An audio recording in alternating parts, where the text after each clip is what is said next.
Good morning. It is 7:32 a.m. on Monday, February 8th, 2021. I'm Christiana Ellis and I just got up. This is 5 more minutes.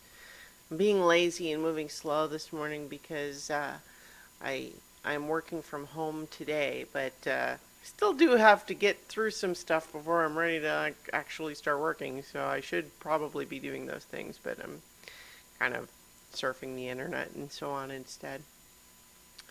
I watched a few things yesterday, and sorry, I'm just spacing out because I'm trying to decide what order to talk about things in. I I'm frustrated with my printer because I hadn't tried to print anything for a while, but the last time I tried to print something, it worked fine. But now, for whatever reason, it's just not printing any black ink, and it's not because it's out of black ink. It says it has plenty of ink. It says it has the cartridge, and then I actually tried it with a separate second black ink cartridge, and it says that one's fine too. But then it just doesn't print anything that would be coming from the black cartridge, and I tried all of the things that the website says to do, like, a hard reset, updating the firmware, all of these things, doing the little clean the cartridge utility, and nothing works at all. Because it's not even like it's just coming out like faint or something. It's just not doing it. Like, you can even hear it, the page skimming past the parts where it would be doing just black. So that's annoying, especially because I'm gonna be playing this game. It's an RPG sort of, but it's kind of journaling based, and you sort of end up making a little scrapbook thing. And I was expecting to have to print things for it, and now my printer doesn't work, and so that's irritating. I mean, it's at the point where like, is it worth trying to fix it? Or do I just need to buy another one? I don't know. I tried all of the things, and I just irritated by that. But that's not the only thing going on.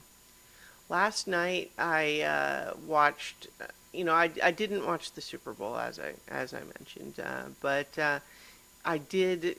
Sort of everyone's talking about like this big matchup, and what I realized is I saw the trailer for Kong versus Godzilla, and I realized I had never watched the most recent of the movies that's continuing, Godzilla King of the Monsters. So I had seen Kong Skull Island and the previous Godzilla movie, so I knew, like, I had the backup for it, but I hadn't ever watched that one, and I watched it, and sure, yeah, it's pretty good.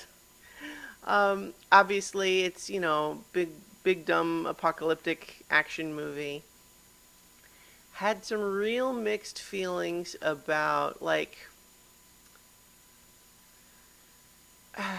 I don't know, like so in that movie, if you've seen it, they have a mom character kind of become the bad guy for a while before she sort of redeems herself, but it's really kind of a messy thematically element because the movie kind of makes her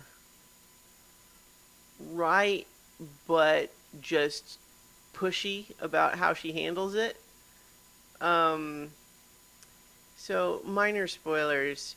Essentially, what ends up happening is everyone is shocked because this woman who's worked for the organization that's trying to study and understand these giant monsters, the Titans they call them, suddenly seems to have joined up with this weird, I don't know what his deal is. Charles Dance plays a supervillain or something, and there's with no apparent like motivation or basis for his character, as far as I can tell, which is fine because he's Charles Dance. He's in the movie. It's fine.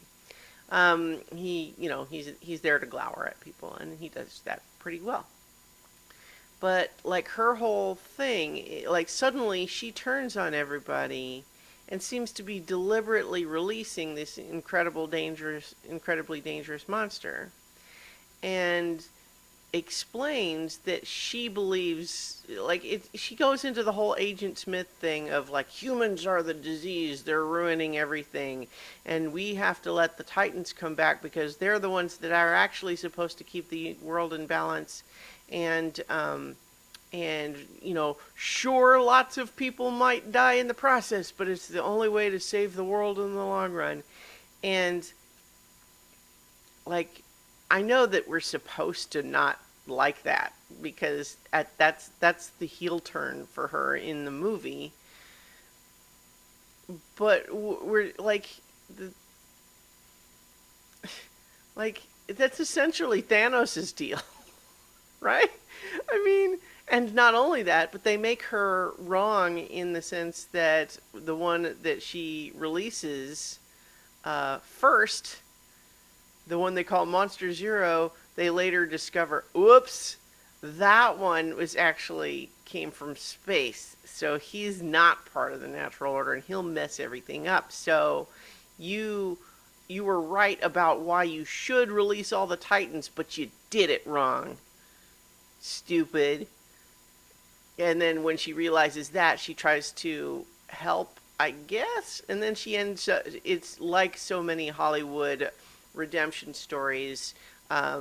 All the character who needs redemption needs to do is sacrifice their lives and not live with the consequences of their actions, to be justified. I don't know. So like that whole plot line kind of rubbed me the wrong way a little bit, but a lot of the rest of the movie's pretty good.